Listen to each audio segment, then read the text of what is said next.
I used to think I knew exactly what was wrong with my life. I was wrong about that too. For almost 2 years, I did everything right. I wrote down my goals every morning. I said my affirmations in the mirror before work. I had a vision board taped above my desk with a house I couldn't afford and a version of myself that smiled a little too perfectly. I believed, with everything in me, that if I just visualized hard enough, the universe would rearrange itself around me. It didn't. I was 31, working a job I tolerated more than liked, living in an apartment that always smelled faintly of the neighbor's cooking, and watching my bank account do the same sad dance every month, up a little, down a little, never actually growing. I told myself I just hadn't manifested hard enough yet. That my energy wasn't aligned. That I needed to want it more, believe it more, feel it more. I remember sitting on my kitchen floor one night. I don't even remember why I was on the floor, just that it felt right at the time, reading another book about manifestation, highlighting sentences I'd already read a dozen times in other books with different covers. Somewhere in the middle of that, my phone buzzed. It was a message from my coworker, Daniel. Daniel and I weren't close. We were friendly in the way people are when they share a break room, nothing more. His message just said, "Hey, you good? You seemed off today." I almost didn't answer. I was fine. I was always fine. But something about the plainness of the question, not, "How are you?" which nobody actually answers honestly, but, "You seemed off," made me pause. I typed back something short. "Yeah, just tired. Long week." A normal, forgettable exchange. Except he responded again. "You've said that the last 4 Fridays."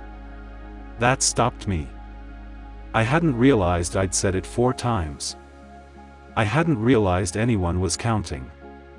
I sat there staring at my phone, feeling a strange mix of embarrassment and unease, like being caught doing something I didn't know I was doing. I remember thinking, how does he know that and I don't? I didn't think much more of it that night. I went back to my book, back to my highlighter, back to the story I was telling myself about universes and energy and alignment. But the question sat somewhere in the back of my mind, quiet, unresolved, like a word on the tip of your tongue. The next few weeks, I started noticing things I hadn't noticed before. Small things. The way I'd walk into the office already bracing for something to go wrong, before anything had actually happened. The way I'd rehearse conversations in my head that never occurred the way I imagined, and then feel oddly disappointed when reality didn't match my script. The way I'd catch myself explaining, almost defensively, why things weren't working out, bad timing, bad luck, not enough belief. One afternoon, Daniel and I ended up getting coffee at the same time, and for some reason, instead of the usual small talk, I asked him directly. "Why'd you notice that? About me saying I was tired every Friday?" He shrugged, like it wasn't a big deal, which somehow made it feel like more of one. "I don't know. I guess I just pay attention to people. You get kind of quiet toward the end of the week. Your shoulders do this thing." He gestured vaguely at his own shoulders, like he was demonstrating something he'd never had to put into words before. I laughed it off, but that comment stuck with me longer than it should have. My shoulders do this thing. I had spent 2 years trying to manifest a different life by changing what I thought about, my goals, my desires, my mental images of success, and here was a guy who barely knew me, noticing something true about me just by watching, without trying to change anything at all. That night, I didn't open my manifestation book. Instead, I found myself thinking about how much energy I'd spent imagining outcomes, and how little I'd spent actually noticing what was happening around me, or in me. I realized I could describe my dream house in vivid detail, down to the doorknobs, but I couldn't have told you what my own default facial expression looked like to other people. I didn't know if I seemed tired, or short, or distracted, because I wasn't paying attention to myself the way Daniel apparently paid attention to other people. I was too busy visualizing a future to notice the present. That was the turning point, though I didn't recognize it as one right away. It didn't feel dramatic. It felt like a small, uncomfortable click, the kind that happens quietly and then keeps echoing. I started doing something different. Instead of spending my mornings visualizing the life I wanted, I spent a few minutes just noticing my mood, my tension, the tone I used with people, the assumptions I made about situations before they'd even unfolded. Not trying to fix anything. Just watching, the way Daniel had apparently been watching me without effort. It was uncomfortable at first. I noticed how often I decided what someone meant before they finished a sentence. I noticed how quickly I assumed a silence from my boss meant disappointment, when half the time it just meant he was thinking about something else entirely, something that had nothing to do with me. I noticed that I interrupted people when I was anxious, not because I didn't care what they were saying, but because I was so eager to explain myself that I stopped actually listening. None of this was about the universe. It was about me.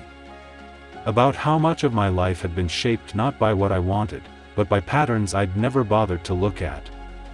A few weeks into this, something changed at work, though not in some dramatic way you'd expect from a story. My manager mentioned, almost in passing, that I seemed different lately. Calmer, she said. Easier to talk to. I hadn't set out to change how I came across to anyone. I'd just started paying attention, and apparently attention changes people in ways intention never quite manages to. The strange part is, opportunities did start showing up around that time. Not because I'd finally aligned my energy with the universe, but because I was more present in conversations, more aware of what people actually needed instead of what I assumed they needed. I picked up on things I would have missed before, a hint that a project was open for someone to step into, a tone in a client's email that told me more than the words did. None of it was magic. It was just noticing. I thought about Daniel's comment a lot during that stretch. I guess I just pay attention to people. It sounded so simple when he said it, almost too simple to matter. But I started to understand that most of what I'd been calling manifestation was really just me hoping the outside world would shift, without ever really looking at how I was showing up in it. I had spent years trying to change my reality by rehearsing a future in my head, when the actual shift came from something much quieter, learning to notice what was already true, about myself and about the people around me, instead of what I wished were true. It made me think about how much of our lives run on assumptions we've never questioned. I had assumed, for years, that change came from wanting something badly enough. I never considered that change might come from paying closer attention to what already existed, right in front of me, in the people I overlooked and the habits I never examined. I still think about that message from Daniel sometimes. You seemed off. For words that had nothing to do with manifestation, or energy, or the universe, and everything to do with someone simply noticing another person. It's strange how the smallest observation from someone who barely knows you can say more about who you are than years of trying to convince yourself who you want to become. I don't do vision boards anymore. Not because I think there's anything wrong with hoping for a better future, I still hope for plenty. But I've stopped believing that hope alone was ever going to be the thing that changed my life. What changed it was something much less glamorous, paying attention. To myself. To the people who notice things about me before I notice them myself. To the quiet patterns running underneath all my noisy wanting.